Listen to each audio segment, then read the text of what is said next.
Paper 186. Just before the crucifixion. As Jesus and his accusers started off to see Herod, the Master turned to the Apostle John and said, "John, you can do no more for me. Go to my mother and bring her to see me ere I die." When John heard his Master's request, although reluctant to leave him alone among his enemies, he hastened off to Bethany, where the entire family of Jesus was assembled in waiting at the home of Martha and Mary, the sisters of Lazarus, whom Jesus raised from the dead. Several times during the morning, messengers had brought news to Martha and Mary concerning the progress of Jesus' trial. But the family of Jesus did not reach Bethany until just a few minutes before John arrived, bearing the request of Jesus to see his mother before he was put to death. After John Zebedee had told them all that had happened since the midnight arrest of Jesus, Mary, his mother, went at once in the company of John to see her eldest son. By the time Mary and John reached the city, Jesus, accompanied by the Roman soldiers who were to crucify him, had already arrived at Golgotha. When Mary, the mother of Jesus, started out with John to go to her son, his sister Ruth refused to remain behind with the rest of the family. Since she was determined to accompany her mother, her brother Jude went with her.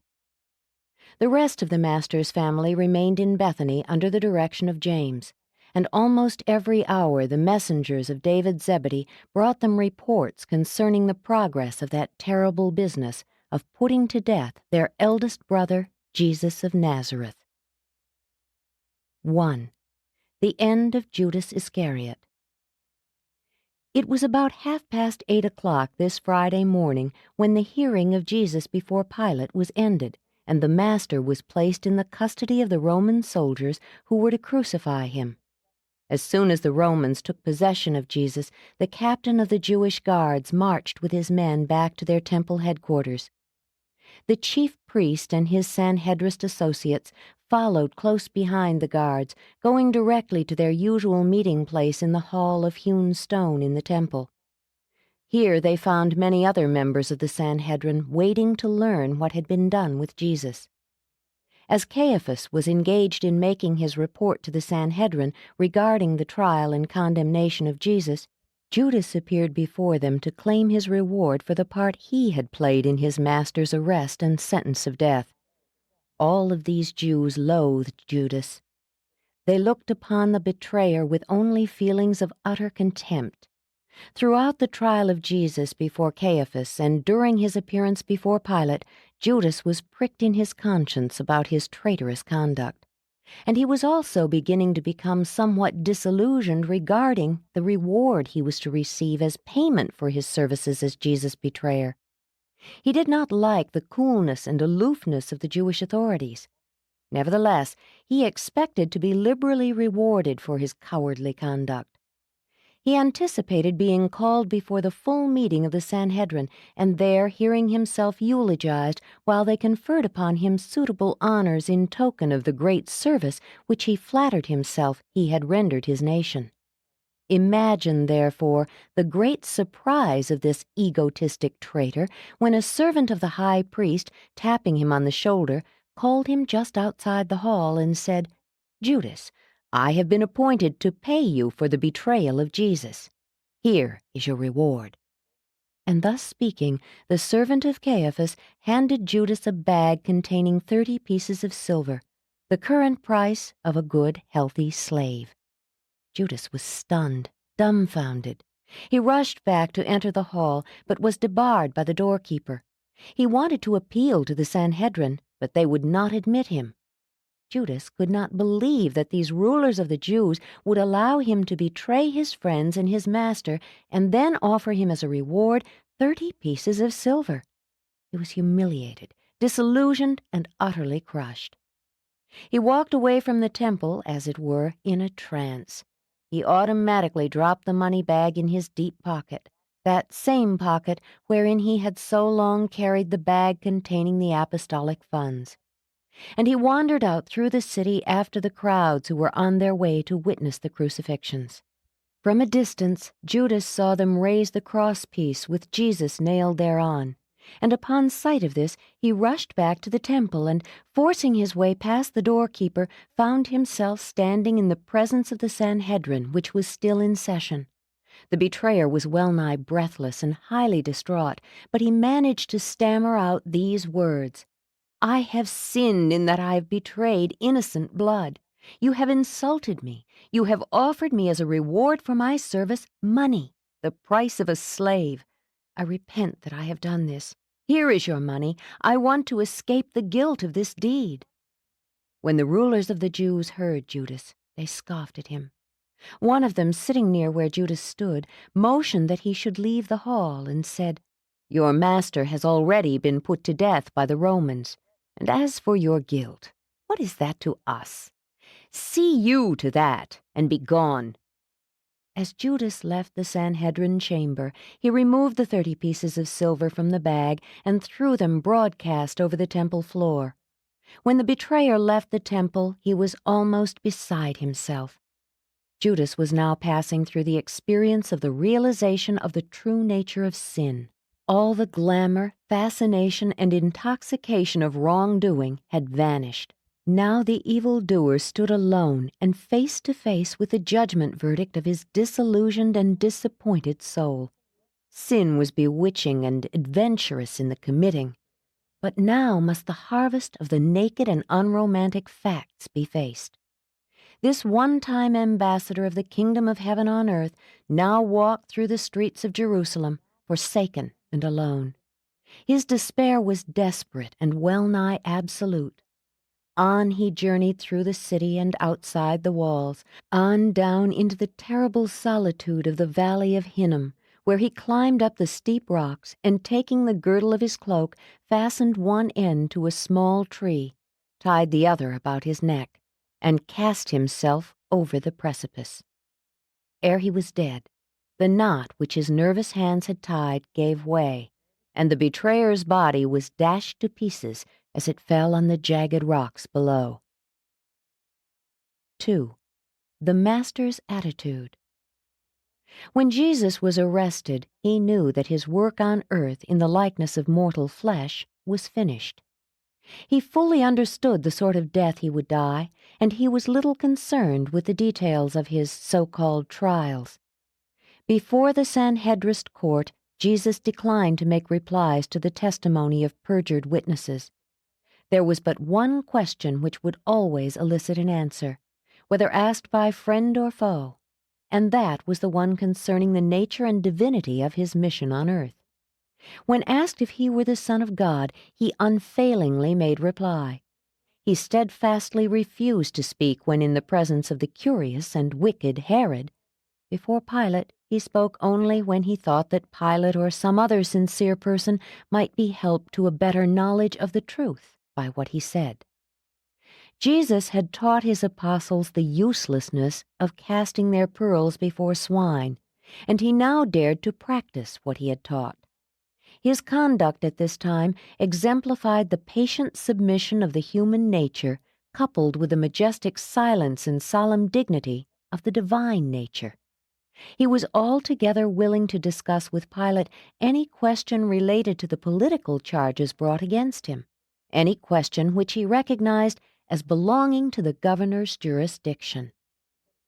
Jesus was convinced that it was the will of the Father that he submit himself to the natural and ordinary course of human events, just as every other mortal creature must, and therefore he refused to employ even his purely human powers of persuasive eloquence to influence the outcome of the machinations of his socially nearsighted and spiritually blinded fellow mortals. Although Jesus lived and died on Urantia, his whole human career, from first to last, was a spectacle designed to influence and instruct the entire universe of his creation and unceasing upholding. These short-sighted Jews clamored unseemlily for the Master's death while he stood there in awful silence, looking upon the death scene of a nation, his earthly father's own people. Jesus had acquired that type of human character which could preserve its composure and assert its dignity in the face of continued and gratuitous insult. He could not be intimidated. When first assaulted by the servant of Annas, he had only suggested the propriety of calling witnesses who might duly testify against him. From first to last, in his so-called trial before Pilate, the onlooking celestial hosts could not refrain from broadcasting to the universe the depiction of the scene of Pilate on trial before Jesus.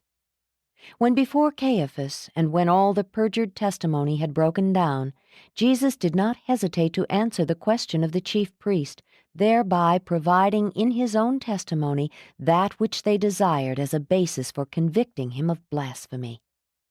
The Master never displayed the least interest in Pilate's well-meant but half-hearted efforts to effect his release. He really pitied Pilate and sincerely endeavored to enlighten his darkened mind. He was wholly passive to all the Roman governor's appeals to the Jews to withdraw their criminal charges against him. Throughout the whole sorrowful ordeal, he bore himself with simple dignity and unostentatious majesty. He would not so much as cast reflections of insincerity upon his would-be murderers when they asked if he were King of the Jews.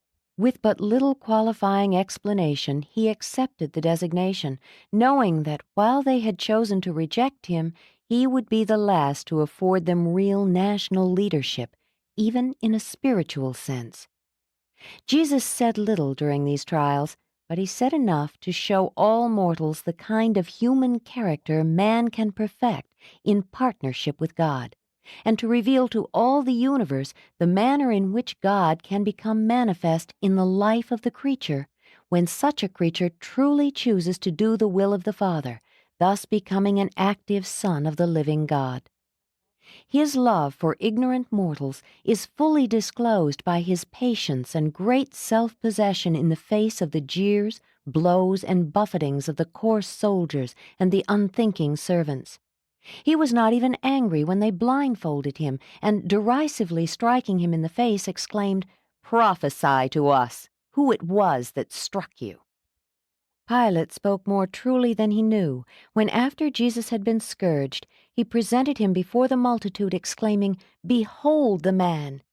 Indeed, the fear-ridden Roman governor little dreamed that at just that moment the universe stood at attention, gazing upon this unique scene of its beloved sovereign thus subjected in humiliation to the taunts and blows of his darkened and degraded mortal subjects. And as Pilate spoke, there echoed throughout all Nebadon, "Behold God and man."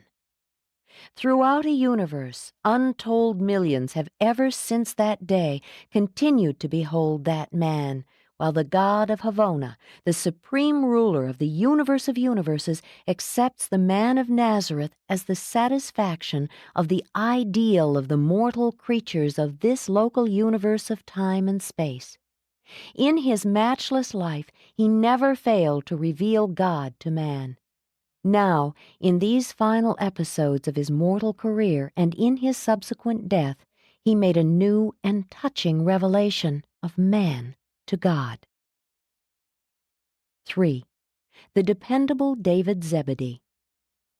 Shortly after Jesus was turned over to the Roman soldiers at the conclusion of the hearing before Pilate, a detachment of the temple guards hastened out to Gethsemane to disperse or arrest the followers of the Master. But long before their arrival, these followers had scattered. The apostles had retired to designated hiding places. The Greeks had separated and gone to various homes in Jerusalem. The other disciples had likewise disappeared. David Zebedee believed that Jesus' enemies would return, so he early removed some 5 or 6 tents up the ravine near where the Master so often retired to pray and worship. Here he proposed to hide and at the same time maintain a center or coordinating station for his messenger service. David had hardly left the camp when the temple guards arrived. Finding no one there, they contented themselves with burning the camp and then hastened back to the temple. On hearing their report, the Sanhedrin was satisfied that the followers of Jesus were so thoroughly frightened and subdued that there would be no danger of an uprising or any attempt to rescue Jesus from the hands of his executioners. They were at last able to breathe easily, and so they adjourned, every man going his way to prepare for the Passover. As soon as Jesus was turned over to the Roman soldiers by Pilate for crucifixion, a messenger hastened away to Gethsemane to inform David, and within 5 minutes runners were on their way to Bethsaida, Pella, Philadelphia, Sidon, Shechem, Hebron, Damascus, and Alexandria. And these messengers carried the news that Jesus was about to be crucified by the Romans at the insistent behest of the rulers of the Jews. Throughout this tragic day, until the message finally went forth that the Master had been laid in the tomb, David sent messengers about every half hour with reports to the apostles, the Greeks, and Jesus' earthly family assembled at the home of Lazarus in Bethany. When the messengers departed with the word that Jesus had been buried, David dismissed his corps of local runners for the Passover celebration and for the coming Sabbath of rest, instructing them to report to him quietly on Sunday morning at the home of Nicodemus, where he proposed to go in hiding for a few days with Andrew and Simon Peter.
Paper 187.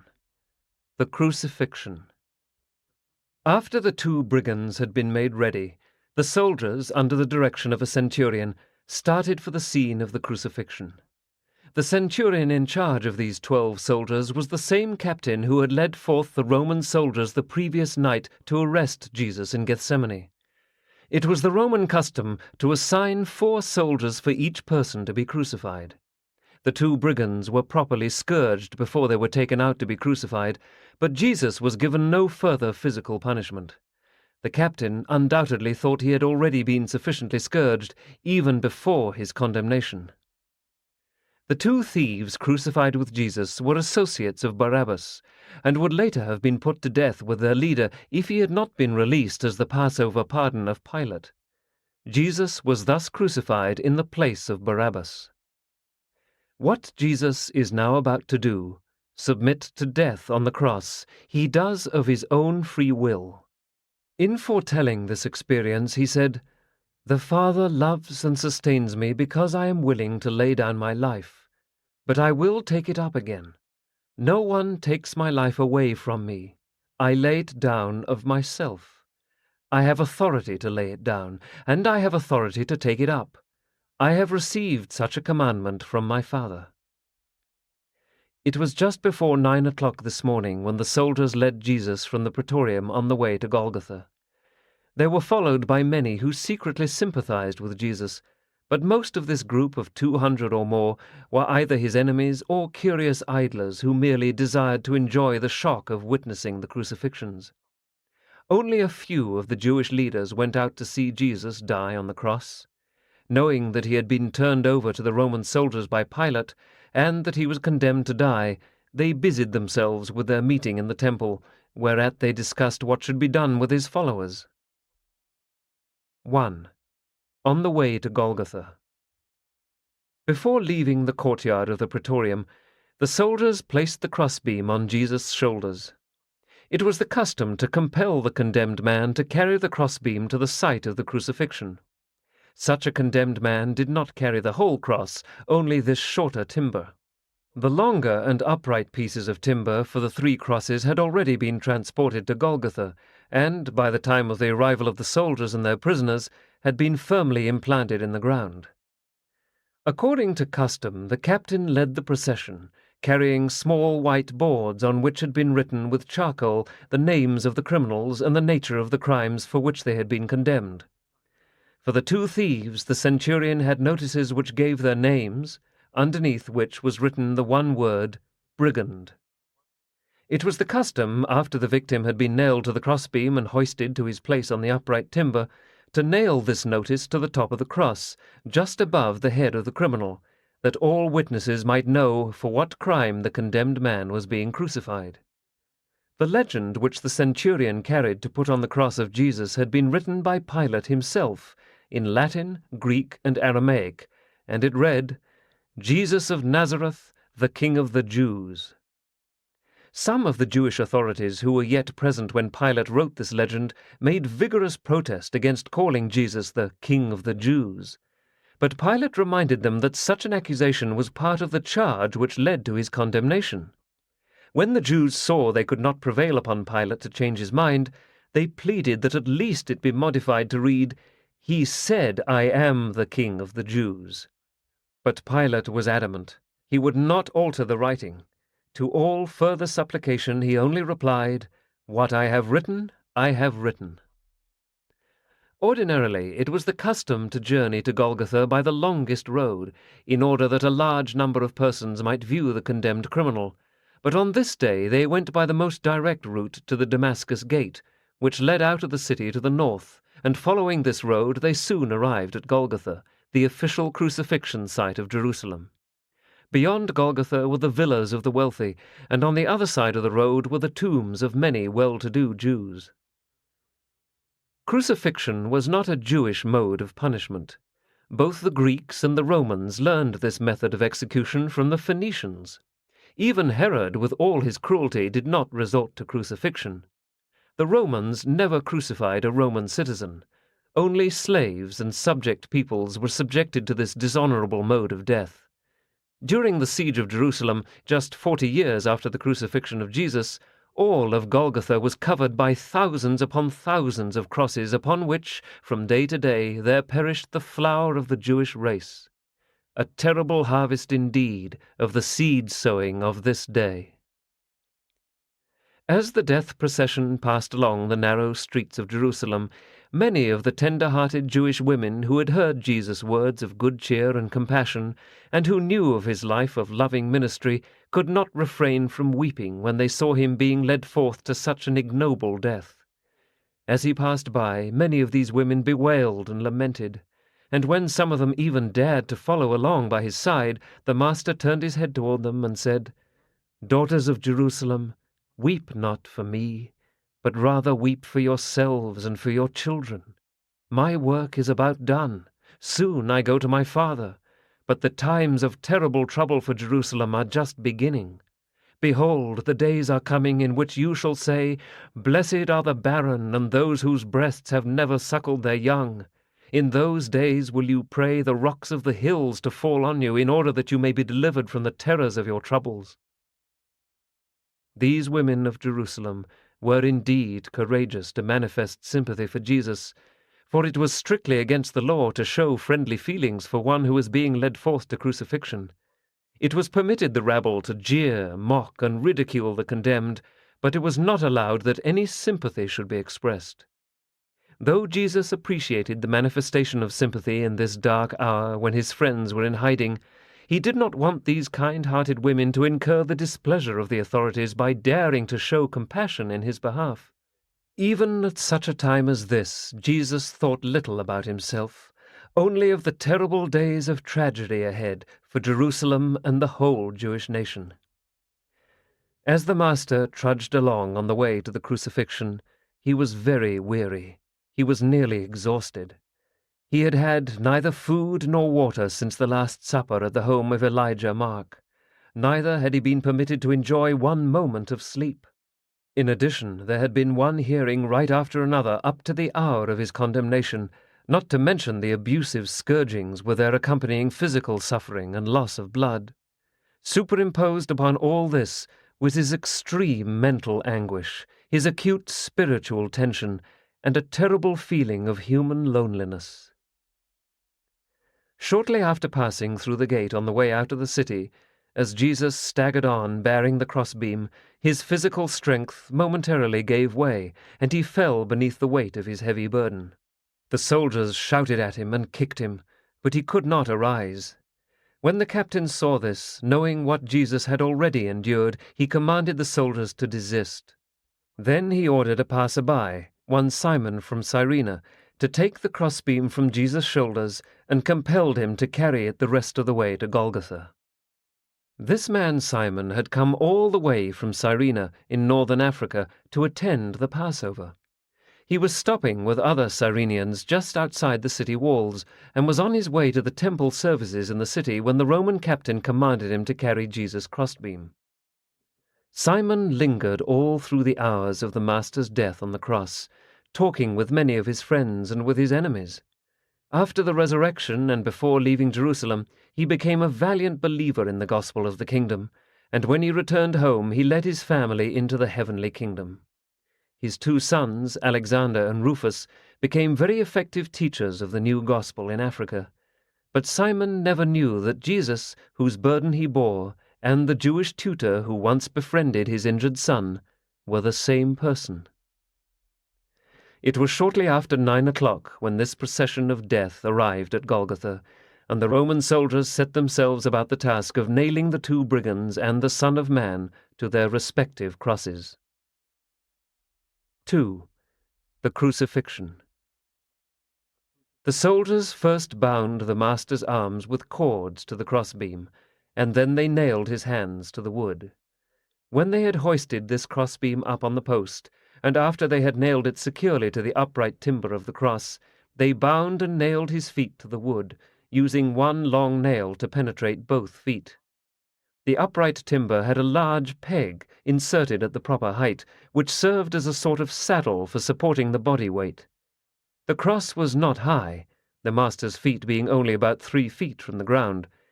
He was therefore able to hear all that was said of him in derision, and could plainly see the expression on the faces of all those who so thoughtlessly mocked him. And also could those present easily hear all that Jesus said during these hours of lingering torture and slow death. It was the custom to remove all clothes from those who were to be crucified, but since the Jews greatly objected to the public exposure of the naked human form, the Romans always provided a suitable loincloth for all persons crucified at Jerusalem. Accordingly, after Jesus' clothes had been removed, he was thus garbed before he was put upon the cross. Crucifixion was resorted to in order to provide a cruel and lingering punishment, the victims sometimes not dying for several days. There was considerable sentiment against crucifixion in Jerusalem, and there existed a society of Jewish women who always sent a representative to crucifixions for the purpose of offering drugged wine to the victim in order to lessen his suffering. But when Jesus tasted this narcotized wine, as thirsty as he was, he refused to drink it. The Master chose to retain his human consciousness until the very end. He desired to meet death even in this cruel and inhuman form, and conquer it by voluntary submission to the full human experience. Before Jesus was put on his cross, the two brigands had already been placed on their crosses, all the while cursing and spitting upon their executioners. Jesus' only words as they nailed him to the crossbeam were, "Father, forgive them, for they know not what they do." He could not have so mercifully and lovingly interceded for his executioners if such thoughts of affectionate devotion had not been the mainspring of all his life of unselfish service. The ideas, motives, and longings of a lifetime are openly revealed in a crisis. After the Master was hoisted on the cross, the captain nailed the title up above his head, and it read in 3 languages, "Jesus of Nazareth, the King of the Jews." The Jews were infuriated by this believed insult, but Pilate was chafed by their disrespectful manner. He felt he had been intimidated and humiliated, and he took this method of obtaining petty revenge. He could have written, "Jesus, a rebel," but he well knew how these Jerusalem Jews detested the very name of Nazareth, and he was determined thus to humiliate them. He knew that they would also be cut to the very quick by seeing this executed Galilean called the King of the Jews. Many of the Jewish leaders, when they learned how Pilate had sought to deride them by placing this inscription on the cross of Jesus, hastened out to Golgotha, but they dared not attempt to remove it since the Roman soldiers were standing on guard. Not being able to remove the title, these leaders mingled with the crowd and did their utmost to incite derision and ridicule, lest any give serious regard to the inscription. The Apostle John, with Mary, the mother of Jesus, Ruth, and Jude, arrived on the scene just after Jesus had been hoisted to his position on the cross, and just as the captain was nailing the title above the Master's head. John was the only one of the 11 apostles to witness the crucifixion, and even he was not present all of the time, since he ran into Jerusalem to bring back his mother and her friends soon after he had brought Jesus' mother to the scene. As Jesus saw his mother with John and his brother and sister, he smiled but said nothing. Meanwhile, the 4 soldiers assigned to the Master's crucifixion, as was the custom, had divided his clothes among them, one taking the sandals, one the turban, one the girdle, and the 4th the cloak. This left the tunic, or seamless vestment, reaching down to near the knees, to be cut up into 4 pieces. But when the soldiers saw what an unusual garment it was, they decided to cast lots for it. Jesus looked down on them while they divided his garments, and the thoughtless crowd jeered at him. It was well that the Roman soldiers took possession of the Master's clothing. Otherwise, if his followers had gained possession of these garments, they would have been tempted to resort to superstitious relic worship. The Master desired that his followers should have nothing material to associate with his life on earth.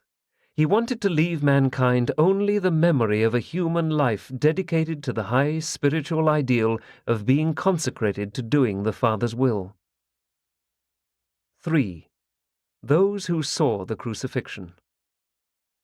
At about 9:30 this Friday morning, Jesus was hung upon the cross. Before 11 o'clock, upward of 1,000 persons had assembled to witness this spectacle of the crucifixion of the Son of Man. Throughout these dreadful hours, the unseen hosts of a universe stood in silence while they gazed upon this extraordinary phenomenon of the Creator as he was dying the death of the creature, even the most ignoble death of a condemned criminal. Standing near the cross at one time or another during the crucifixion were Mary, Ruth, Jude, John, Salome, John's mother, and a group of earnest women believers, including Mary, the wife of Clopas and sister of Jesus' mother, Mary Magdalene, and Rebecca, one time of Sepphoris. These and other friends of Jesus held their peace while they witnessed his great patience and fortitude and gazed upon his intense sufferings. Many who passed by wagged their heads and, railing at him, said, "You who would destroy the temple and build it again in 3 days, save yourself. If you are the Son of God, why do you not come down from your cross?" In like manner, some of the rulers of the Jews mocked him, saying, "He saved others, but himself he cannot save." Others said, "If you are the King of the Jews, come down from the cross, and we will believe in you." And later on they mocked him the more, saying, "He trusted in God to deliver him. He even claimed to be the Son of God. Look at him now, crucified between 2 thieves." Even the 2 thieves also railed at him and cast reproach upon him. Inasmuch as Jesus would make no reply to their taunts, and since it was nearing noontime of this special preparation day, by 11:30 o'clock most of the jesting and jeering crowd had gone its way. Less than 50 persons remained on the scene. The soldiers now prepared to eat lunch and drink their cheap, sour wine as they settled down for the long death watch. As they partook of their wine, they derisively offered a toast to Jesus, saying, "Hail and good fortune to the King of the Jews!" And they were astonished at the Master's tolerant regard of their ridicule and mocking. When Jesus saw them eat and drink, he looked down upon them and said, "I thirst."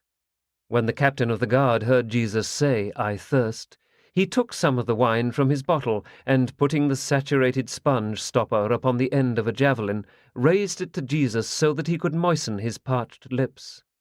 Jesus had purposed to live without resort to his supernatural power, and he likewise elected to die as an ordinary mortal upon the cross. He had lived as a man, and he would die as a man, doing the Father's will. 4. The thief on the cross. One of the brigands railed at Jesus, saying, "If you are the Son of God, why do you not save yourself and us?" But when he had reproached Jesus, the other thief, who had many times heard the Master teach, said, "Do you have no fear even of God? Do you not see that we are suffering justly for our deeds, but that this man suffers unjustly? Better that we should seek forgiveness for our sins and salvation for our souls." When Jesus heard the thief say this, he turned his face toward him and smiled approvingly. When the malefactor saw the face of Jesus turned toward him, he mustered up his courage, fanned the flickering flame of his faith, and said, "Lord, remember me when you come into your kingdom." And then Jesus said, "Verily, verily, I say to you today, you shall sometime be with me in paradise." The Master had time amidst the pangs of mortal death to listen to the faith confession of the believing brigand. When this thief reached out for salvation, he found deliverance.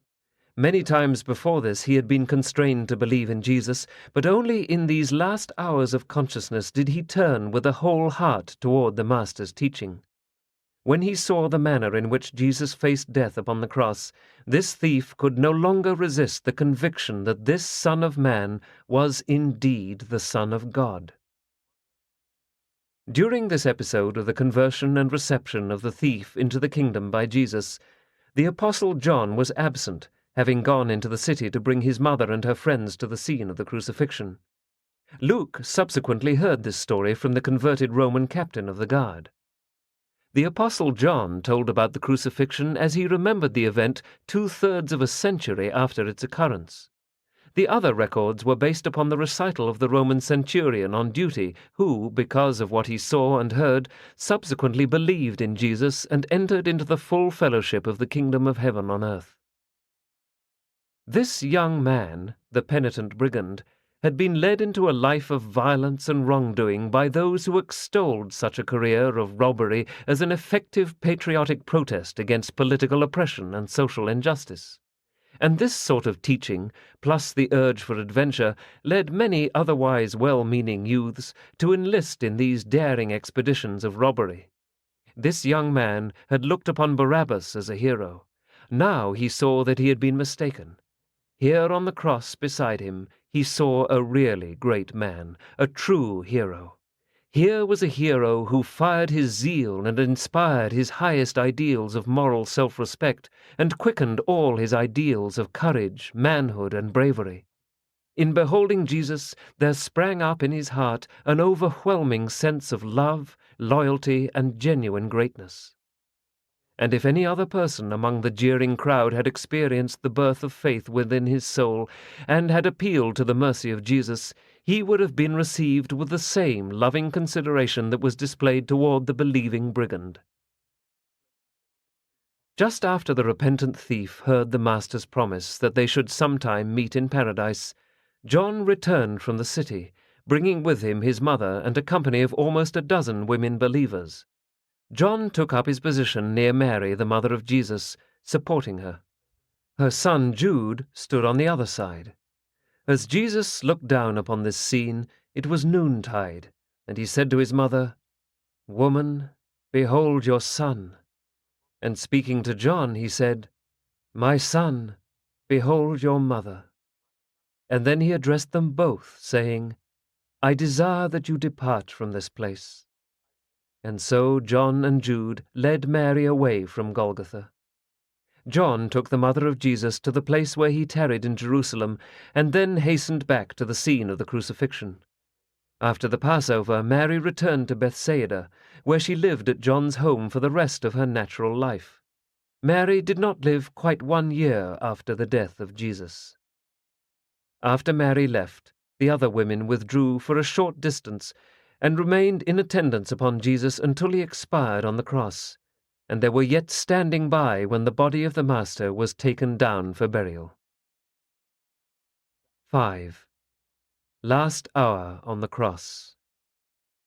Although it was early in the season for such a phenomenon, shortly after 12 o'clock the sky darkened by reason of the fine sand in the air.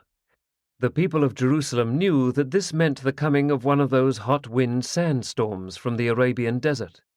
Before 1 o'clock the sky was so dark the sun was hid, and the remainder of the crowd hastened back to the city. When the Master gave up his life shortly after this hour, less than 30 people were present, only the 13 Roman soldiers and a group of about 15 believers. These believers were all women except 2, Jude, Jesus' brother, and John Zebedee, who returned to the scene just before the Master expired. Shortly after 1 o'clock, amidst the increasing darkness of the fierce sandstorm, Jesus began to fail in human consciousness. His last words of mercy, forgiveness, and admonition had been spoken. His last wish concerning the care of his mother had been expressed. During this hour of approaching death, the human mind of Jesus resorted to the repetition of many passages in the Hebrew Scriptures, particularly the Psalms. The last conscious thought of the human Jesus was concerned with the repetition in his mind of a portion of the book of Psalms now known as the 20th, 21st, and 22nd Psalms. While his lips would often move, he was too weak to utter the words as these passages, which he so well knew by heart, would pass through his mind. Only a few times did those standing by catch some utterance, such as, "I know the Lord will save his anointed," "Your hand shall find out all my enemies," and, my God, why have you forsaken me?" Jesus did not for one moment entertain the slightest doubt that he had lived in accordance with the Father's will, and he never doubted that he was now laying down his life in the flesh in accordance with his Father's will. He did not feel that the Father had forsaken him. He was merely reciting in his vanishing consciousness many scriptures, among them this 22nd Psalm, which begins with, my God, why have you forsaken me?" And this happened to be one of the 3 passages which were spoken with sufficient clearness to be heard by those standing by.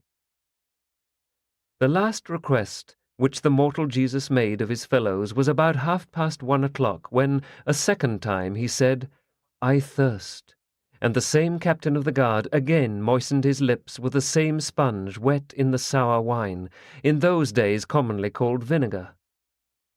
The sandstorm grew in intensity, and the heavens increasingly darkened. Still the soldiers and the small group of believers stood by. The soldiers crouched near the cross, huddled together to protect themselves from the cutting sand. The mother of John and others watched from a distance where they were somewhat sheltered by an overhanging rock. When the Master finally breathed his last, there were present at the foot of his cross John Zebedee, his brother Jude, his sister Ruth, Mary Magdalene, and Rebecca, one time of Sepphoris. It was just before 3 o'clock when Jesus, with a loud voice, cried out, "It is finished. Father, into your hands I commend my spirit." And when he had thus spoken, he bowed his head and gave up the life struggle. When the Roman centurion saw how Jesus died, he smote his breast and said, "This was indeed a righteous man. Truly he must have been a Son of God." And from that hour he began to believe in Jesus.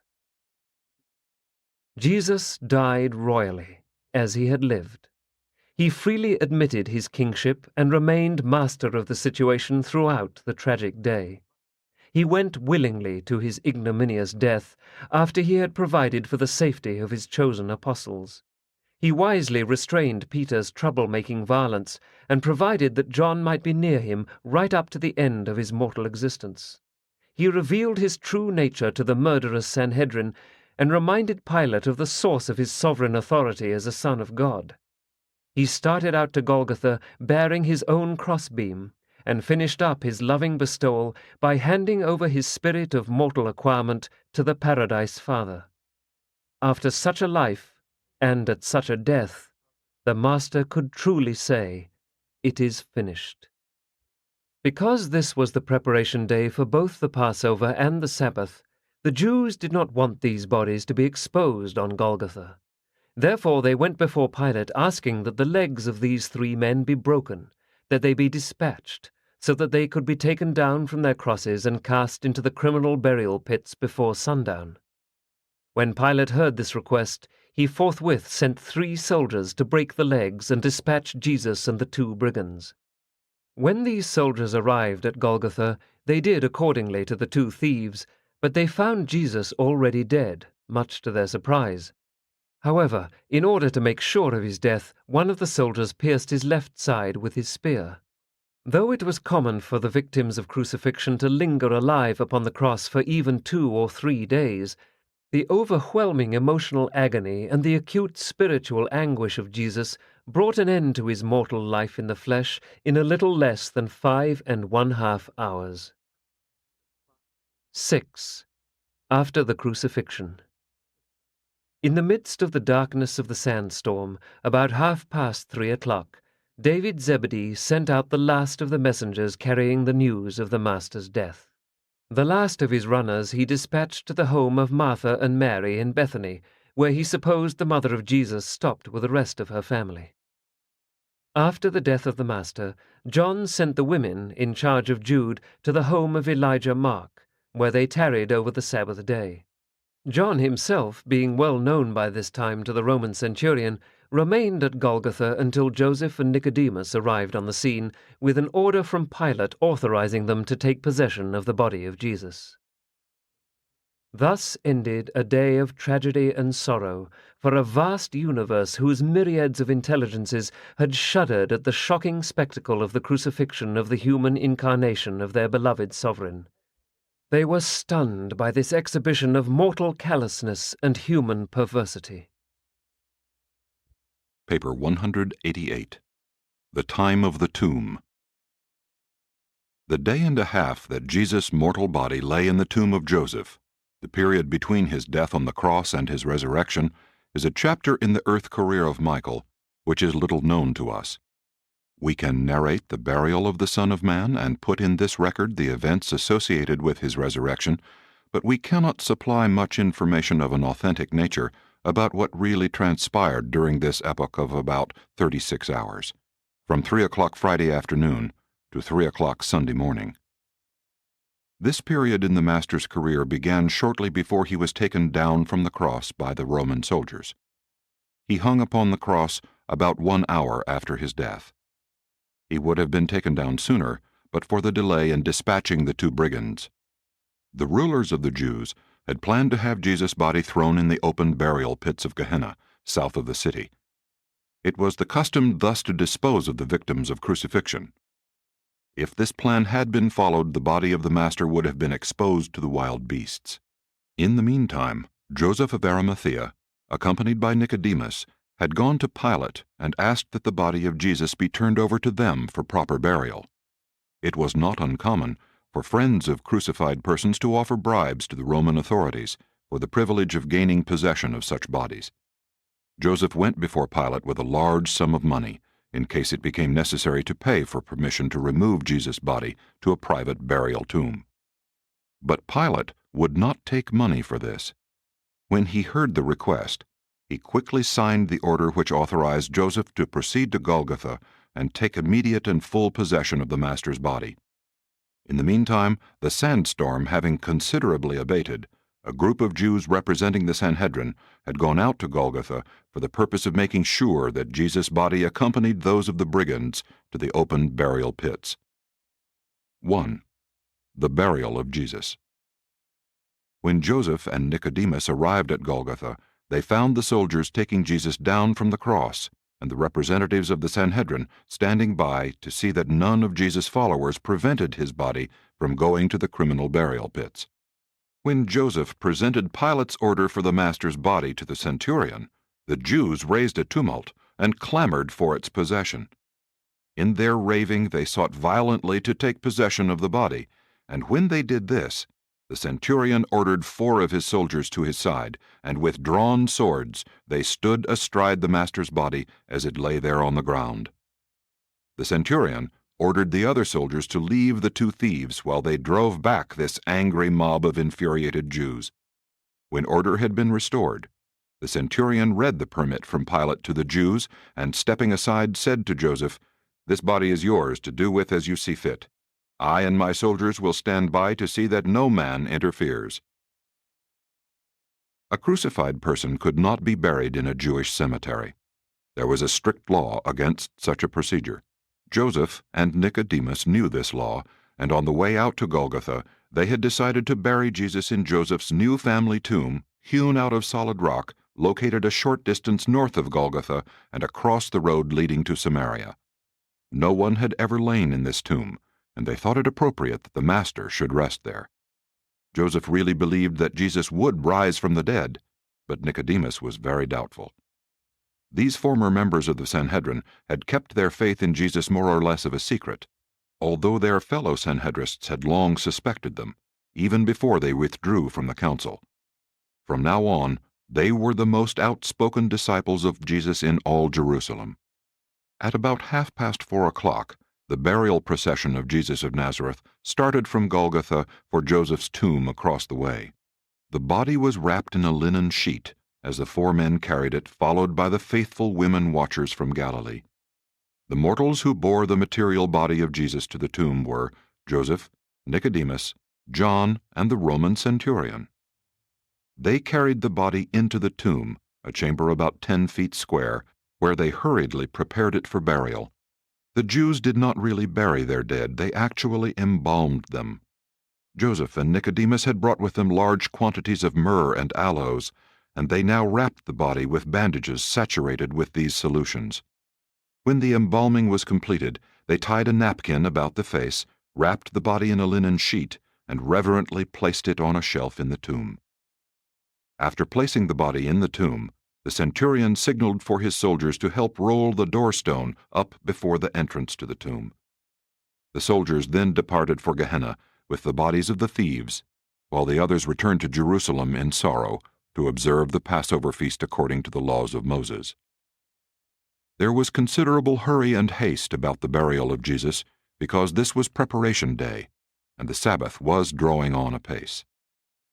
The men hurried back to the city, but the women lingered near the tomb until it was very dark.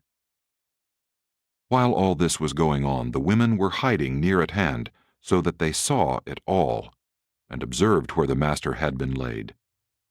They thus secreted themselves, because it was not permissible for women to associate with men at such a time. These women did not think Jesus had been properly prepared for burial, and they agreed among themselves to go back to the home of Joseph, rest over the Sabbath, make ready spices and ointments, and return on Sunday morning properly to prepare the Master's body for the death rest. The women who thus tarried by the tomb on this Friday evening were Mary Magdalene, Mary the wife of Clopas, Martha, another sister of Jesus' mother, and Rebekah of Sepphoris. Aside from David Zebedee and Joseph of Arimathea, very few of Jesus' disciples really believed or understood that he was due to arise from the tomb on the third day. 2. Safeguarding the tomb. If Jesus' followers were unmindful of his promise to rise from the grave on the third day, his enemies were not. The chief priests, Pharisees, and Sadducees recalled that they had received reports of his saying he would rise from the dead. This Friday night, after the Passover supper, about midnight, a group of the Jewish leaders gathered at the home of Caiaphas, where they discussed their fears concerning the Master's assertions that he would rise from the dead on the third day. This meeting ended with the appointment of a committee of Sanhedrists who were to visit Pilate early the next day, bearing the official request of the Sanhedrin that a Roman guard be stationed before Jesus' tomb to prevent his friends from tampering with it. Said the spokesman of this committee to Pilate, "Sir, we remember that this deceiver Jesus of Nazareth said while he was yet alive, 'After 3 days I will rise again.' We have therefore come before you to request that you issue such orders as will make the sepulchre secure against his followers, at least until after the third day. We greatly fear lest his disciples come and steal him away by night and then proclaim to the people that he has risen from the dead. If we should permit this to happen, this mistake would be far worse than to have allowed him to live." When Pilate heard this request of the Sanhedrists, he said, "I will give you a guard of 10 soldiers. Go your way and make the tomb secure." They went back to the temple, secured 10 of their own guards, and then marched out to Joseph's tomb with these 10 Jewish guards and 10 Roman soldiers, even on this Sabbath morning, to set them as watchmen before the tomb. These men rolled yet another stone before the tomb and set the seal of Pilate on and around these stones, lest they be disturbed without their knowledge. And these 20 men remained on watch up to the hour of the resurrection, the Jews carrying them their food and drink. 3. During the Sabbath day.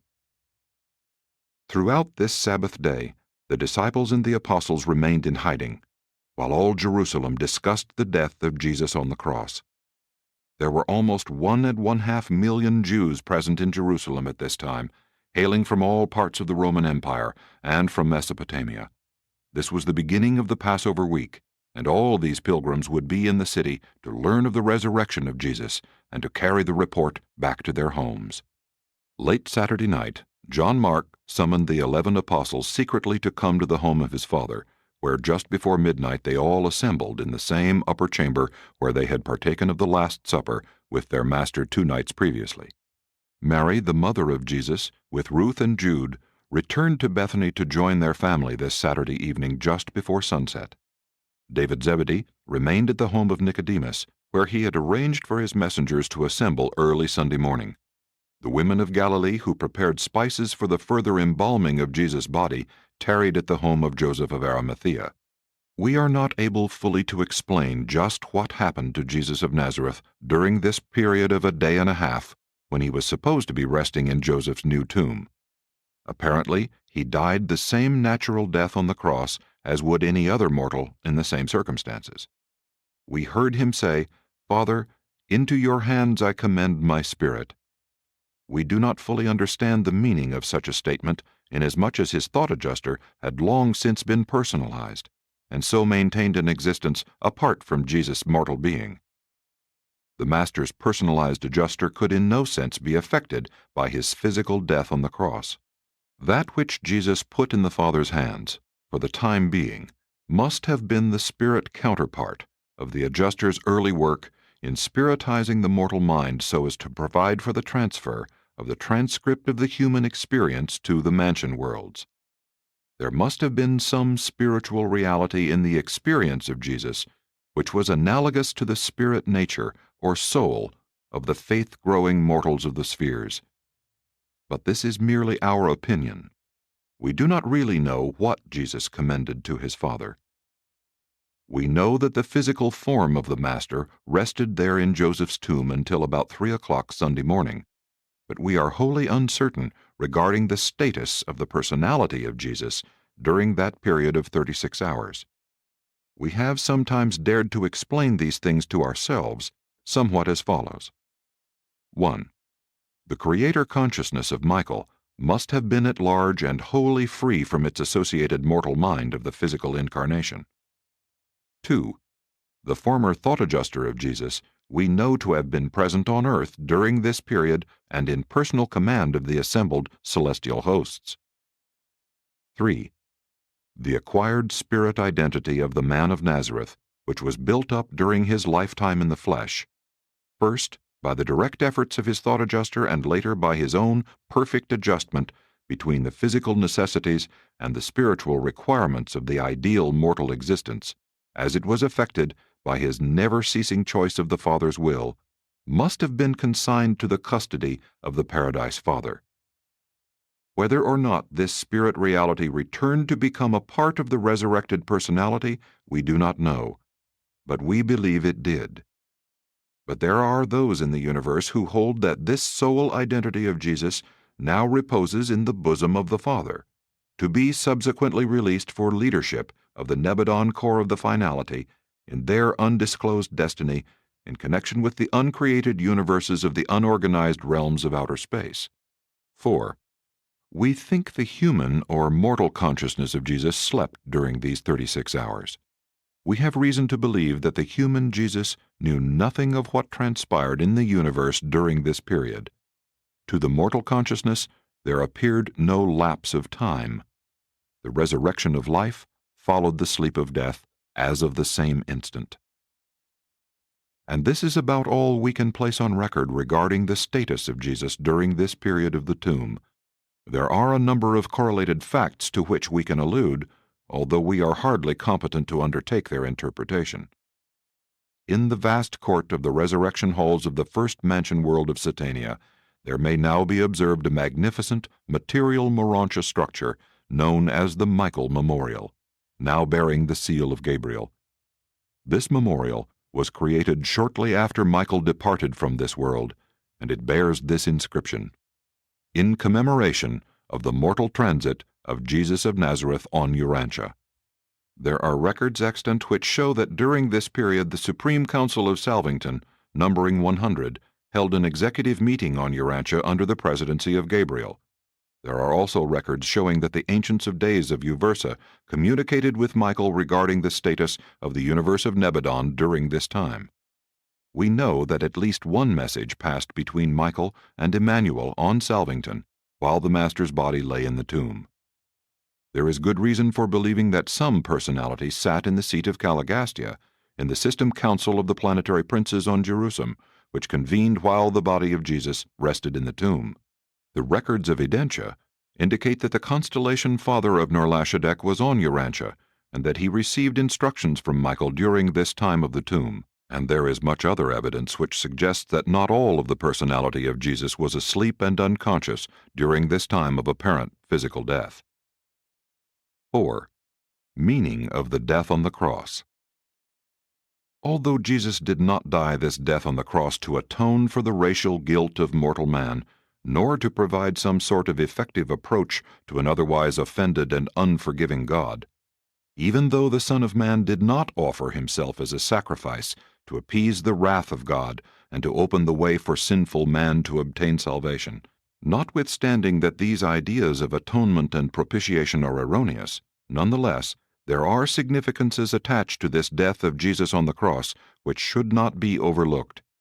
It is a fact that Urantia has become known among other neighboring inhabited planets as the world of the cross. Jesus desired to live a full mortal life in the flesh on Urantia. Death is ordinarily a part of life. Death is the last act in the mortal drama. In your well-meant efforts to escape the superstitious errors of the false interpretation of the meaning of the death on the cross, you should be careful not to make the great mistake of failing to perceive the true significance and the genuine import of the Master's death. Mortal man was never the property of the arch-deceivers. Jesus did not die to ransom man from the clutch of the apostate rulers and fallen princes of the spheres. The Father in heaven never conceived of such crass injustice as damning a mortal soul because of the evil doing of his ancestors. Neither was the Master's death on the cross a sacrifice, which consisted in an effort to pay God a debt which the race of mankind had come to owe him. Before Jesus lived on earth, you might possibly have been justified in believing in such a God, but not since the Master lived and died among your fellow mortals. Moses taught the dignity and justice of a Creator God, but Jesus portrayed the love and mercy of a Heavenly Father. The animal nature, the tendency toward evil-doing, may be hereditary, but sin is not transmitted from parent to child. Sin is the act of conscious and deliberate rebellion against the Father's will and the Son's laws by an individual will creature. Jesus lived and died for a whole universe, not just for the races of this one world. While the mortals of the realms had salvation even before Jesus lived and died on Urantia, it is nevertheless a fact that his bestowal on this world greatly illuminated the way of salvation. His death did much to make forever plain the certainty of mortal survival after death in the flesh. Though it is hardly proper to speak of Jesus as a sacrificer, a ransomer, or a redeemer, it is wholly correct to refer to him as a Savior. He forever made the way of salvation, survival, more clear and certain. He did better and more surely show the way of salvation for all the mortals of all the worlds of the universe of Nebadon. When once you grasp the idea of God as a true and loving Father, the only concept which Jesus ever taught, you must forthwith in all consistency utterly abandon all those primitive notions about God as an offended monarch, a stern and all-powerful ruler whose chief delight is to detect his subjects in wrongdoing and to see that they are adequately punished, unless some being almost equal to himself should volunteer to suffer for them, to die as a substitute and in their stead. The whole idea of ransom and atonement is incompatible with the concept of God as it was taught and exemplified by Jesus of Nazareth. The infinite love of God is not secondary to anything in the divine nature. All this concept of atonement and sacrificial salvation is rooted and grounded in selfishness. Jesus taught that service to one's fellows is the highest concept of the brotherhood of spirit believers. Salvation should be taken for granted by those who believe in the fatherhood of God. The believer's chief concern should not be the selfish desire for personal salvation, but rather the unselfish urge to love, and therefore serve one's fellows, even as Jesus loved and served mortal men. Neither do genuine believers trouble themselves so much about the future punishment of sin. The real believer is only concerned about present separation from God. True, wise fathers may chasten their sons, but they do all this in love and for corrective purposes. They do not punish in anger, neither do they chastise in retribution. Even if God were the stern and legal monarch of a universe in which justice ruled supreme, he certainly would not be satisfied with the childish scheme of substituting an innocent sufferer for a guilty offender. The great thing about the death of Jesus, as it is related to the enrichment of human experience and the enlargement of the way of salvation, is not the fact of his death, but rather the superb manner and the matchless spirit in which he met death. This entire idea of the ransom of the atonement places salvation upon a plane of unreality. Such a concept is purely philosophic. Human salvation is real. It is based on two realities which may be grasped by the creature's faith, and thereby become incorporated into individual human experience: the fact of the fatherhood of God, and its correlated truth, the brotherhood of man. It is true, after all, that you are to be forgiven your debts, even as you forgive your debtors. 5. Lessons from the Cross. The cross of Jesus portrays the full measure of the supreme devotion of the true shepherd for even the unworthy members of his flock. It forever places all relations between God and man upon the family basis. God is the Father, man is his Son. Love, the love of a father for his son, becomes the central truth in the universe relations of creator and creature, not the justice of a king which seeks satisfaction in the sufferings and punishment of the evil-doing subject.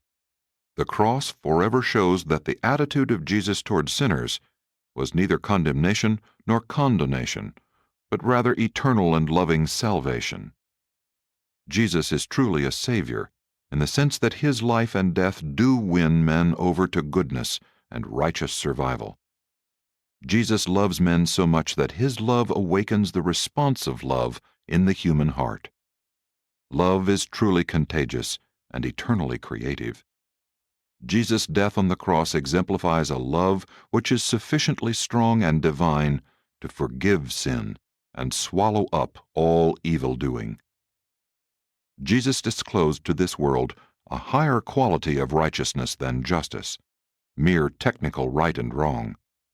Divine love does not merely forgive wrongs, it absorbs and actually destroys them. The forgiveness of love utterly transcends the forgiveness of mercy. Mercy sets the guilt of evil-doing to one side, but love destroys forever the sin and all weakness resulting therefrom. Jesus brought a new method of living to Urantia. He taught us not to resist evil, but to find through him a goodness which effectually destroys evil. The forgiveness of Jesus is not condemnation. It is salvation from condemnation.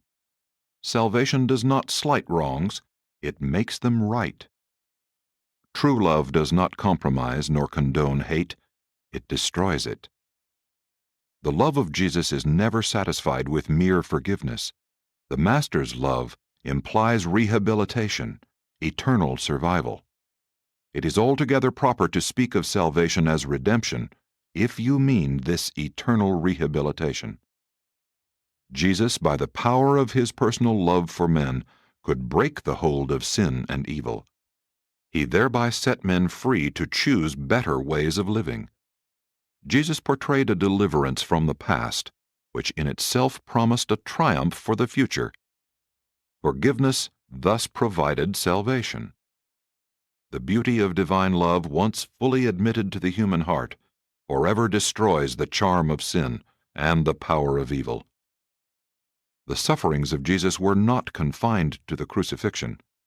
In reality, Jesus of Nazareth spent upward of 25 years on the cross of a real and intense mortal existence. The real value of the cross consists in the fact that it was the supreme and final expression of his love, the completed revelation of his mercy. On millions of inhabited worlds, tens of trillions of evolving creatures who may have been tempted to give up the moral struggle and abandon the good fight of faith have taken one more look at Jesus on the cross, and then have forged on ahead, inspired by the sight of God's laying down his incarnate life in devotion to the unselfish service of man. The triumph of the death on the cross is all summed up in the spirit of Jesus' attitude toward those who assailed him. He made the cross an eternal symbol of the triumph of love over hate and the victory of truth over evil when he prayed, "Father, forgive them, for they know not what they do."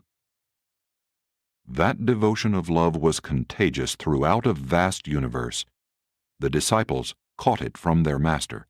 The very first teacher of his gospel who was called upon to lay down his life in this service said as they stoned him to death, "Lay not this sin to their charge."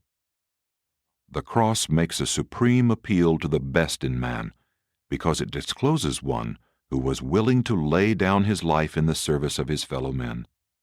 Greater love no man can have than this, that he would be willing to lay down his life for his friends.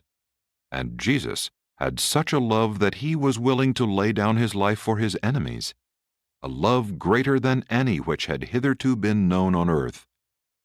On other worlds as well as on Urantia, this sublime spectacle of the death of the human Jesus on the cross of Golgotha has stirred the emotions of mortals, while it has aroused the highest devotion of the angels.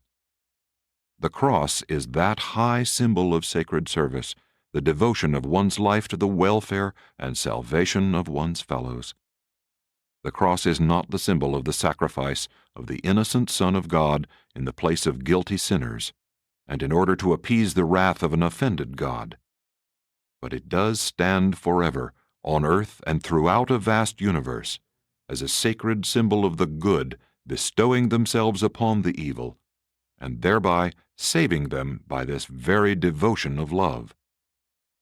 The cross does stand as the token of the highest form of unselfish service, the supreme devotion of the full bestowal of a righteous life in the service of wholehearted ministry, even in death, the death of the cross. And the very sight of this great symbol of the bestowal life of Jesus truly inspires all of us to want to go and do likewise. When thinking men and women look upon Jesus as he offers up his life on the cross, they will hardly again permit themselves to complain at even the severest hardships of life, much less at petty harassments and their many purely fictitious grievances. His life was so glorious and his death so triumphant that we are all enticed to a willingness to share both. There is true drawing power in the whole bestowal of Michael, from the days of his youth to this overwhelming spectacle of his death on the cross. Make sure, then, that when you view the cross as a revelation of God, you do not look with the eyes of the primitive man, nor with the viewpoint of the later barbarian, both of whom regarded God as a relentless sovereign of stern justice and rigid law enforcement.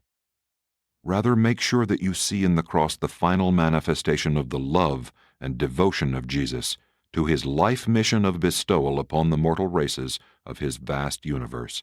See in the death of the Son of Man the climax of the unfolding of the Father's divine love for his sons of the mortal spheres. The cross thus portrays the devotion of willing affection and the bestowal of voluntary salvation upon those who are willing to receive such gifts and devotion. There was nothing in the cross which the Father required, only that which Jesus so willingly gave, and which he refused to avoid. If man cannot otherwise appreciate Jesus and understand the meaning of his bestowal on earth, he can at least comprehend the fellowship of his mortal sufferings. No man can ever fear that the Creator does not know the nature or extent of his temporal afflictions. We know that the death on the cross was not to effect man's reconciliation to God, but to stimulate man's realization of the Father's eternal love and his Son's unending mercy, and to broadcast these universal truths to a whole universe. Paper 189. The Resurrection.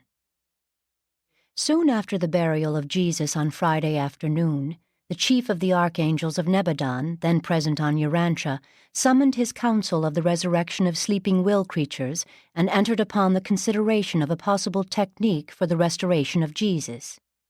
These assembled sons of the local universe, the creatures of Michael, did this on their own responsibility. Gabriel had not assembled them. By midnight they had arrived at the conclusion that the creature could do nothing to facilitate the resurrection of the Creator.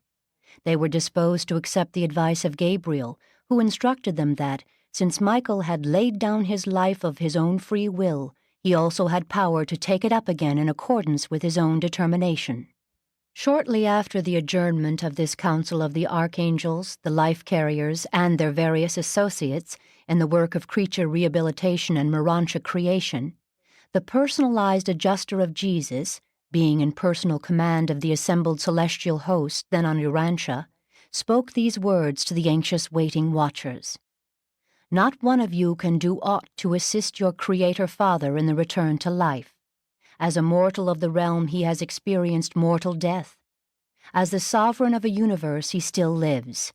That which you observe is the mortal transit of Jesus of Nazareth from life in the flesh to life in the Urantia. The spirit transit of this Jesus was completed at the time I separated myself from his personality and became your temporary director.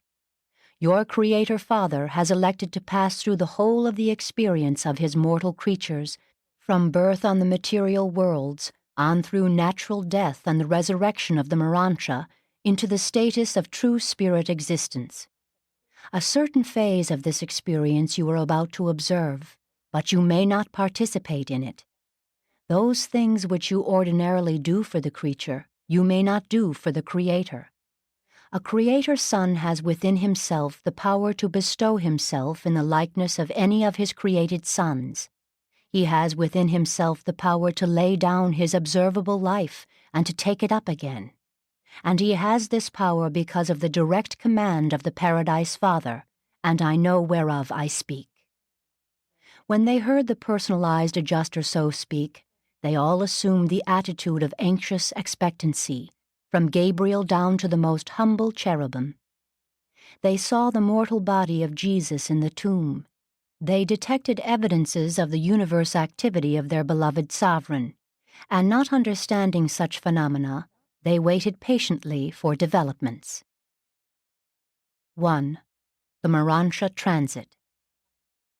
At 2:45 Sunday morning, the Paradise Incarnation Commission, consisting of 7 unidentified Paradise personalities, arrived on the scene and immediately deployed themselves about the tomb. At 10 minutes before 3, intense vibrations of commingled material and Urantia activities began to issue from Joseph's new tomb, and at 2 minutes past 3 o'clock, this Sunday morning, April 9, A.D. 30, the resurrected Urantia form and personality of Jesus of Nazareth came forth from the tomb. After the resurrected Jesus emerged from his burial tomb, the body of flesh in which he had lived and wrought on earth for almost 36 years was still lying there in the sepulchre niche, undisturbed and wrapped in the linen sheet, just as it had been laid to rest by Joseph and his associates on Friday afternoon. Neither was the stone before the entrance of the tomb in any way disturbed. The seal of Pilate was still unbroken. The soldiers were still on guard. The temple guards had been on continuous duty.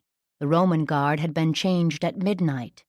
None of these watchers suspected that the object of their vigil had risen to a new and higher form of existence, and that the body which they were guarding was now a discarded outer covering which had no further connection with the delivered and resurrected Urantia personality of Jesus. Mankind is slow to perceive that, in all that is personal, matter is the skeleton of Urantia, and that both are the reflected shadow of enduring spirit reality. How long before you will regard time as the moving image of eternity and space as the fleeting shadow of paradise realities? As far as we can judge, no creature of this universe nor any personality from another universe had anything to do with this Urantia resurrection of Jesus of Nazareth. On Friday, he laid down his life as a mortal of the realm. On Sunday morning, he took it up again as a Urantia being of the system of Satania in Norlashadek. There is much about the resurrection of Jesus which we do not understand, but we know that it occurred as we have stated and at about the time indicated. We can also record that all known phenomena associated with this mortal transit, or Urantia resurrection, occurred right there in Joseph's new tomb, where the mortal material remains of Jesus lay wrapped in burial cloths. We know that no creature of the local universe participated in this Urantia awakening. We perceived the 7 personalities of paradise around the tomb, but we did not see them do anything in connection with the Master's awakening. Just as soon as Jesus appeared beside Gabriel, just above the tomb, The 7 personalities from paradise signalized their intention of immediate departure for Uversa. Let us forever clarify the concept of the resurrection of Jesus by making the following statements. 1. His material or physical body was not a part of the resurrected personality. When Jesus came forth from the tomb, his body of flesh remained undisturbed in the sepulchre. He emerged from the burial tomb without moving the stones before the entrance and without disturbing the seals of Pilate. 2. He did not emerge from the tomb as a spirit nor as Michael of Nebadan.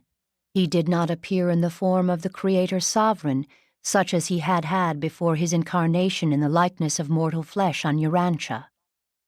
3. He did come forth from this tomb of Joseph in the very likeness of the Urantia personalities of those who, as resurrected Urantia ascendant beings, emerged from the resurrection halls of the first mansion world of this local system of Satania. And the presence of the Michael Memorial in the center of the vast court of the resurrection halls of Mansonia No. 1 leads us to conjecture that the Master's resurrection on Urantia was in some way fostered on this, the first of the system mansion worlds. The first act of Jesus on arising from the tomb was to greet Gabriel and instruct him to continue in executive charge of universe affairs under Emmanuel, and then he directed the chief of the Melchizedeks to convey his brotherly greetings to Emmanuel. He thereupon asked the Most High of Adentia for the certification of the Ancients of Days as to his mortal transit. And turning to the assembled Urantia groups of the 7 mansion worlds, here gathered together to greet and welcome their Creator as a creature of their order, Jesus spoke the first words of the post-mortal career. Said the Urantia Jesus, "Having finished my life in the flesh, I would tarry here for a short time in transition form, that I may more fully know the life of my ascendant creatures, and further reveal the will of my Father in paradise." After Jesus had spoken, he signaled to the personalized adjuster, and all universe intelligences who had been assembled on Urantia to witness the resurrection were immediately dispatched to their respective universe assignments. Jesus now began the contacts of the Urantia level, being introduced as a creature to the requirements of the life he had chosen to live for a short time on Urantia.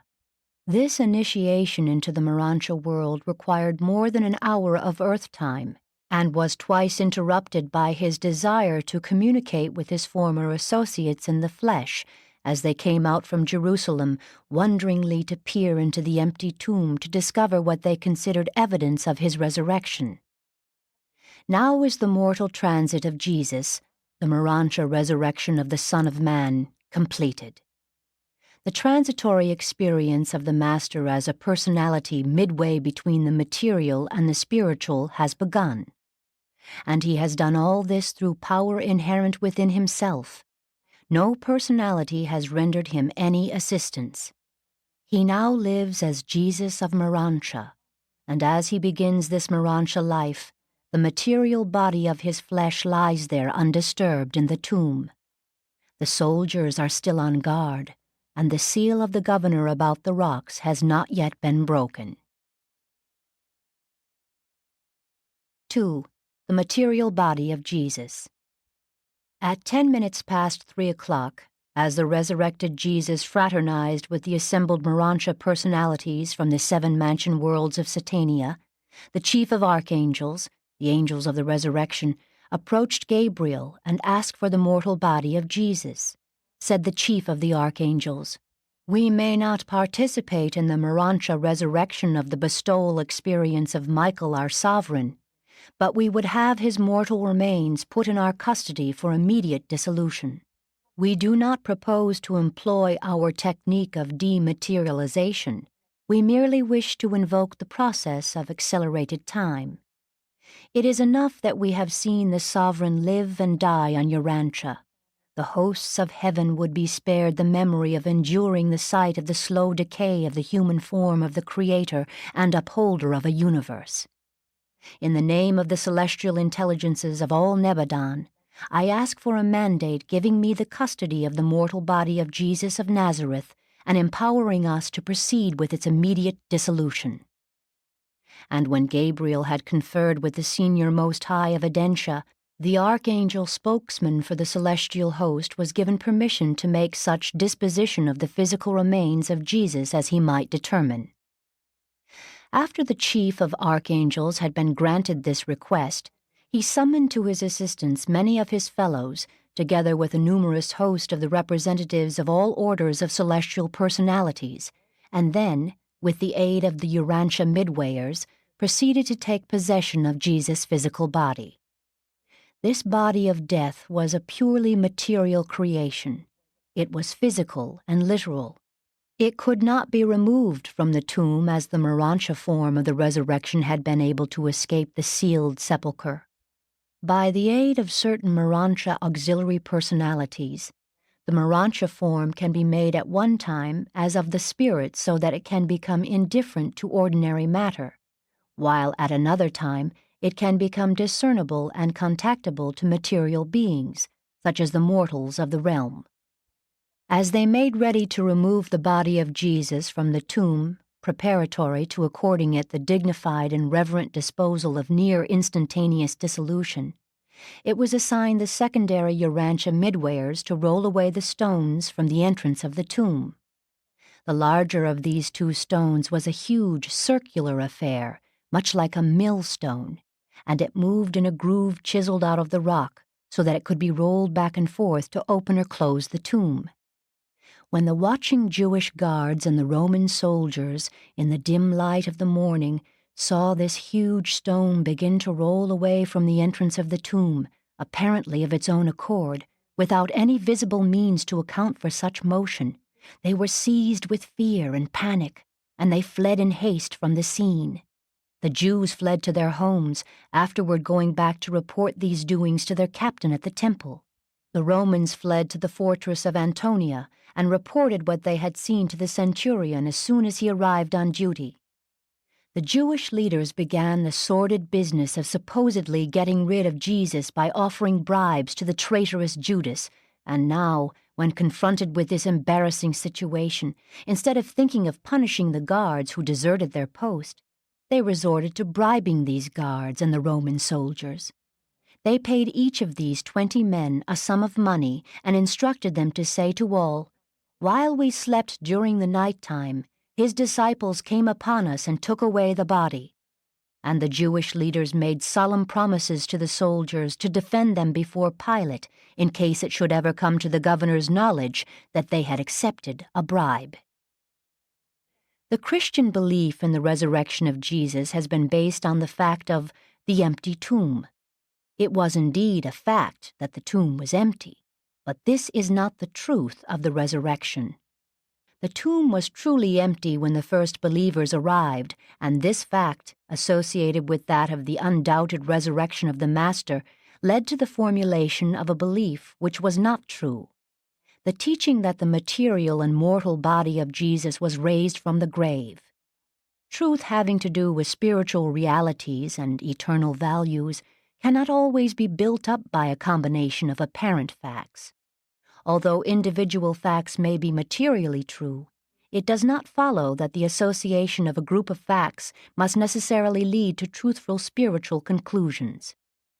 The tomb of Joseph was empty, not because the body of Jesus had been rehabilitated or resurrected, but because the celestial hosts had been granted their request to afford it a special and unique dissolution, a return of the dust to dust, without the intervention of the delays of time and without the operation of the ordinary and visible processes of mortal decay and material corruption. The mortal remains of Jesus underwent the same natural process of elemental disintegration as characterizes all human bodies on earth, except that, in point of time, this natural mode of dissolution was greatly accelerated, hastened to that point where it became well-nigh instantaneous. The true evidences of the resurrection of Michael are spiritual in nature, albeit this teaching is corroborated by the testimony of many mortals of the realm who met, recognized, and communed with the resurrected Urantia Master. he became a part of the personal experience of almost 1,000 human beings before he finally took leave of Urantia. 3. The Dispensational Resurrection. A little after 4:30 this Sunday morning, Gabriel summoned the archangels to his side and made ready to inaugurate the general resurrection of the termination of the Adamic dispensation on Urantia. When the vast host of the seraphim and the cherubim concerned in this great event had been marshaled in proper formation, the Urantia Michael appeared before Gabriel, saying, "As my Father has life in himself, so has he given it to the Son to have life in himself. Although I have not yet fully resumed the exercise of universe jurisdiction, this self-imposed limitation does not in any manner restrict the bestowal of life upon my sleeping sons. Let the roll call of the planetary resurrection begin." The circuit of the archangels then operated for the first time from Urantia. Gabriel and the archangel hosts moved to the place of the spiritual polarity of the planet, and when Gabriel gave the signal, there flashed to the first of the system mansion worlds the voice of Gabriel saying, "By the mandate of Michael, let the dead of a Urantia dispensation rise." Then all the survivors of the human races of Urantia who had fallen asleep since the days of Adam, and who had not already gone on to judgment, appeared in the resurrection halls of Mansonia in readiness for Urantia investiture. And in an instant of time, the seraphim and their associates made ready to depart for the mansion worlds. Ordinarily, these seraphic guardians, one time assigned to the group custody of these surviving mortals, would have been present at the moment of their awaking in the resurrection halls of Mansonia, but they were on this world itself at this time because of the necessity of Gabriel's presence here in connection with the Urantia resurrection of Jesus. Notwithstanding that countless individuals having personal seraphic guardians and those achieving the requisite attainment of spiritual personality progress had gone on to Mansonia during the ages subsequent to the times of Adam and Eve, and though there had been many special and millennial resurrections of Urantia's sons, this was the third of the planetary roll calls, or complete dispensational resurrections. The first occurred at the time of the arrival of the planetary prince, the second during the time of Adam, and this, the third, signalized the Urantia resurrection, the mortal transit of Jesus of Nazareth. When the signal of the planetary resurrection had been received by the chief of archangels, the personalized adjuster of the Son of Man relinquished his authority over the celestial hosts assembled on Urantia, turning all these sons of the local universe back to the jurisdiction of their respective commanders. And when he had done this, he departed for Salvington to register with Emmanuel the completion of the mortal transit of Michael. And he was immediately followed by all the celestial host not required for duty on Urantia. But Gabriel remained on Urantia with the Urantia Jesus. And this is the recital of the events of the resurrection of Jesus as viewed by those who saw them as they really occurred, free from the limitations of partial and restricted human vision. 4. Discovery of the empty tomb. As we approach the time of the resurrection of Jesus on this early Sunday morning, it should be recalled that the 10 apostles were sojourning at the home of Elijah and Mary Mark, where they were asleep in the upper chamber, resting on the very couches whereon they reclined during the Last Supper with their Master. This Sunday morning they were all there assembled except Thomas. Thomas was with them for a few minutes late Saturday night when they first got together, but the sight of the apostles, coupled with the thought of what had happened to Jesus, was too much for him. He looked his associates over and immediately left the room, going to the home of Simon in Bethphage, where he thought to grieve over his troubles in solitude. The apostles all suffered, not so much from doubt and despair as from fear, grief, and shame. At the home of Nicodemus there were gathered together, with David Zebedee and Joseph of Arimathea, some 12 or 15 of the more prominent of the Jerusalem disciples of Jesus. At the home of Joseph of Arimathea, there were some 15 or 20 of the leading women believers. Only these women abode in Joseph's house, and they had kept close within during the hours of the Sabbath day and the evening after the Sabbath, so that they were ignorant of the military guard on watch at the tomb. Neither did they know that a second stone had been rolled in front of the tomb, and that both of these stones had been placed under the seal of Pilate. A little before 3 o'clock this Sunday morning, when the first signs of day began to appear in the east, 5 of the women started out for the tomb of Jesus. They had prepared an abundance of special embalming lotions, and they carried many linen bandages with them. It was their purpose more thoroughly to give the body of Jesus its death anointing and more carefully to wrap it up with the new bandages. The women who went on this mission of anointing Jesus' body were Mary Magdalene, Mary the mother of the Alphaeus twins, Salome the mother of the Zebedee brothers, Joanna the wife of Chuza, and Susanna the daughter of Ezra of Alexandria. It was about 3:30 o'clock when the 5 women, laden with their ointments, arrived before the empty tomb. As they passed out of the Damascus gate, they encountered a number of soldiers fleeing into the city more or less panic-stricken, and this caused them to pause for a few minutes, but when nothing more developed, they resumed their journey. They were greatly surprised to see the stone rolled away from the entrance to the tomb, inasmuch as they had said among themselves on the way out, "Who will help us roll away the stone?" They set down their burdens and began to look upon one another in fear and with great amazement. While they stood there, a-tremble with fear, Mary Magdalene ventured around the smaller stone and dared to enter the open sepulchre. This tomb of Joseph was in his garden on the hillside on the eastern side of the road, and it also faced toward the east.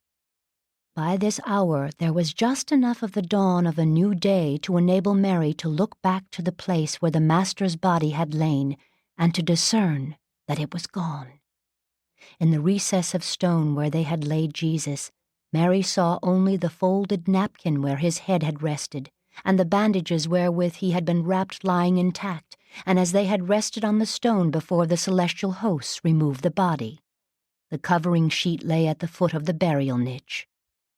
After Mary had tarried in the doorway of the tomb for a few moments, she did not see distinctly when she first entered the tomb, she saw that Jesus' body was gone, and in its place only these grave cloths, and she uttered a cry of alarm and anguish. All the women were exceedingly nervous. They had been on edge ever since meeting the panicky soldiers at the city gate, and when Mary uttered this scream of anguish, they were terror-stricken and fled in great haste, and they did not stop until they had run all the way to the Damascus gate. By this time, Joanna was conscience-stricken that they had deserted Mary. She rallied her companions, and they started back for the tomb. As they drew near the sepulchre, the frightened Magdalene, who was even more terrorized when she failed to find her sisters waiting when she came out of the tomb, now rushed up to them, excitedly exclaiming, "He is not there! They have taken him away!" And she led them back to the tomb, and they all entered and saw that it was empty. All 5 of the women then sat down on the stone near the entrance and talked over the situation. It had not yet occurred to them that Jesus had been resurrected. They had been by themselves over the Sabbath, and they conjectured that the body had been moved to another resting place. But when they pondered such a solution of their dilemma, they were at a loss to account for the orderly arrangement of the grave cloths. How could the body have been removed, since the very bandages in which it was wrapped were left in position and apparently intact on the burial shelf? As these women sat there in the early hours of the dawn of this new day, they looked to one side and observed a silent and motionless stranger. For a moment they were again frightened, but Mary Magdalene, rushing toward him and addressing him as if she thought he might be the caretaker of the garden, said, "Where have you taken the Master? Where have they laid him? Tell us that we may go and get him." When the stranger did not answer Mary, she began to weep. Then spoke Jesus to them, saying, "Whom do you seek?" Mary said, "We seek for Jesus who was laid to rest in Joseph's tomb, but he is gone. Do you know where they have taken him?" Then said Jesus, "Did not this Jesus tell you, even in Galilee, that he would die, but that he would rise again?" These words startled the women, but the Master was so changed that they did not yet recognize him with his back turned to the dim light. And as they pondered his words, he addressed the Magdalene with a familiar voice, saying, "Mary." And when she heard that word of well-known sympathy and affectionate greeting, she knew it was the voice of the Master, and she rushed to kneel at his feet while she exclaimed, "My Lord and my Master!" And all of the other women recognized that it was the Master who stood before them in glorified form, and they quickly knelt before him. These human eyes were enabled to see the Urantia form of Jesus because of the special ministry of the transformers and the midwayers in association with certain of the Urantia personalities then accompanying Jesus. As Mary sought to embrace his feet, Jesus said, "Touch me not, Mary, for I am not as you knew me in the flesh. In this form will I tarry with you for a season before I ascend to the Father. But go all of you now and tell my apostles and Peter that I have risen and that you have talked with me." After these women had recovered from the shock of their amazement, they hastened back to the city and to the home of Elijah Mark, where they related to the 10 apostles all that had happened to them. But the apostles were not inclined to believe them. They thought at first that the women had seen a vision, but when Mary Magdalene repeated the words which Jesus had spoken to them, and when Peter heard his name, he rushed out of the upper chamber, followed closely by John, in great haste to reach the tomb and see these things for himself. The women repeated the story of talking with Jesus to the other apostles, but they would not believe, and they would not go to find out for themselves as had Peter and John. 5. Peter and John at the tomb. As the 2 apostles raced for Golgotha and the tomb of Joseph, Peter's thoughts alternated between fear and hope.